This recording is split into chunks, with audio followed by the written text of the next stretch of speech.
You wanna say hi to the camera? Yeah. You wanna say hi? No. Okay. I don't think so.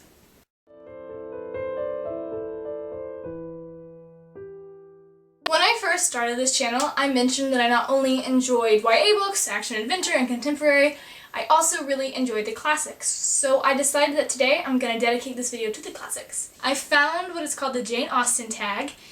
I'm a huge Jane Austen fan, so I wanted to do it. But instead of just answering these questions with any book, I decided to strictly base my answers on classic books or older books that could be considered classics.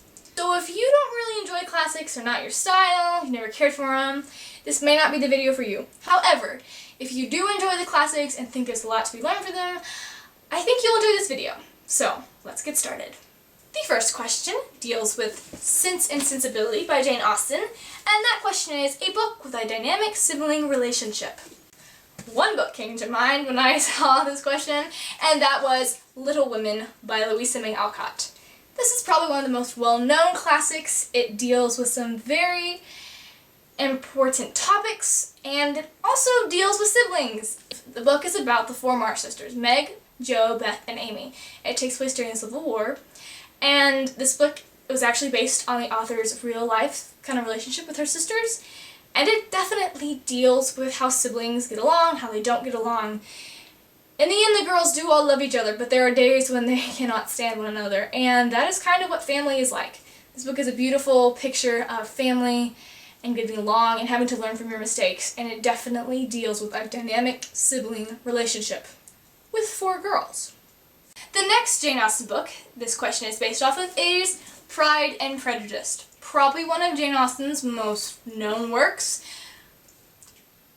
Even if you haven't read Pride and Prejudice, I'm pretty sure you've heard of it.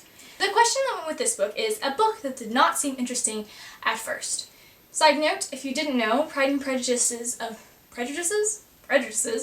original title was First Impressions. So, a book that I read that did not seem interesting at first was The Great Gatsby by F. Scott Fitzgerald. I was very excited to read this book. So excited. And I'd heard a lot of great things about it. I started to read it and could not get into it. I did. It took me a long time to read, and there were days when I loved it, and there were days that I was confused and had no idea what was going on. So I kind of have a love-hate relationship with this book. I did enjoy the story, but it took me a very long time to get into it and to get through it. The next question based from a Jane Austen book is from Emma, another one of her most well-known books, or well-known books. And that question is a book where two close friends fall in love. For that, I could not think of a book for a while. I was having trouble with the classics that I've read, where if two close friends have fallen in love. And then one came to mind. I haven't read this book in a while, but that is The Hidden Hand by Mrs. Eden Southworth. I read this for a book club about 2 or 3 years ago.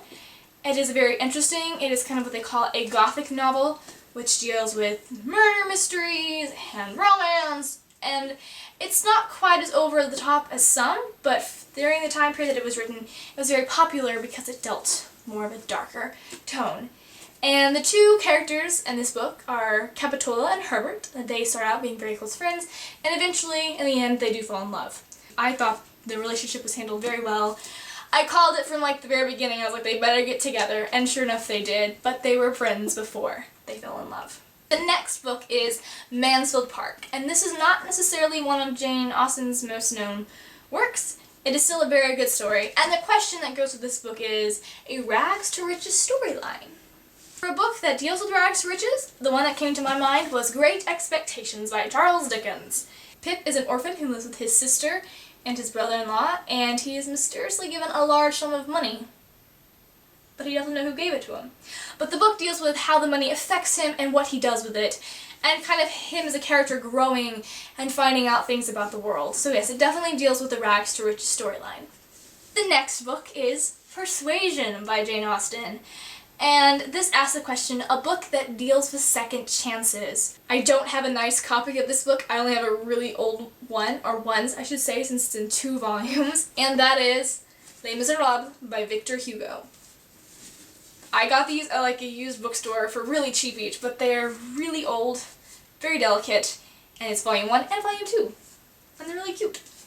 If you are not familiar with the story of Les Miserables, or Les Mis, which is the easier way to say it, it is about an ex-con who is a thief who gets out of prison and changes his life around, and it deals very much with second chances, not just with the hero Jean Valjean of the story, but with many other characters. I will not attempt to go into detail because it's a very confusing story and it's kind of one you can only see for yourself. But it definitely deals with second chances and redemption. It is a beautiful story, and there's also a great musical to go along with it. So yes, Les Miserables is definitely a book about second chances. The last Jane Austen book with a question is Northanger Abbey. The question that with this is a book with an imaginative character. When I first read this question, I was like, I don't know of a book that has a character with a huge imagination. It took me a while to think of one, and then I thought of one and was like, oh yeah, that's like the most obvious answer, and I can't believe I didn't think of it. And that book is one of my personal favorites, Anne from Anne of Green Gables. If you have not read this book, you need to read it. Read the series, it's amazing. But the main character, Anne Shirley, in this book has a huge imagination. She's actually an orphan, and it comes in handy for her a lot, but it also gets her into a lot of trouble. And that concludes Jane Austen Tag with all my classic books that I put in there. If you think of answers for some of these questions, or books that should have been some of the answers, please feel free to leave that in a comment down below. I know I haven't been doing too well with putting videos up. I'm going to try harder. Since things are kind of getting back to normal now, I have more of a schedule, knowing where I am and what I'll be doing at certain times, so I'm going to try to make some more videos. If you have any ideas, please tell me, and I hope you enjoyed. Bye.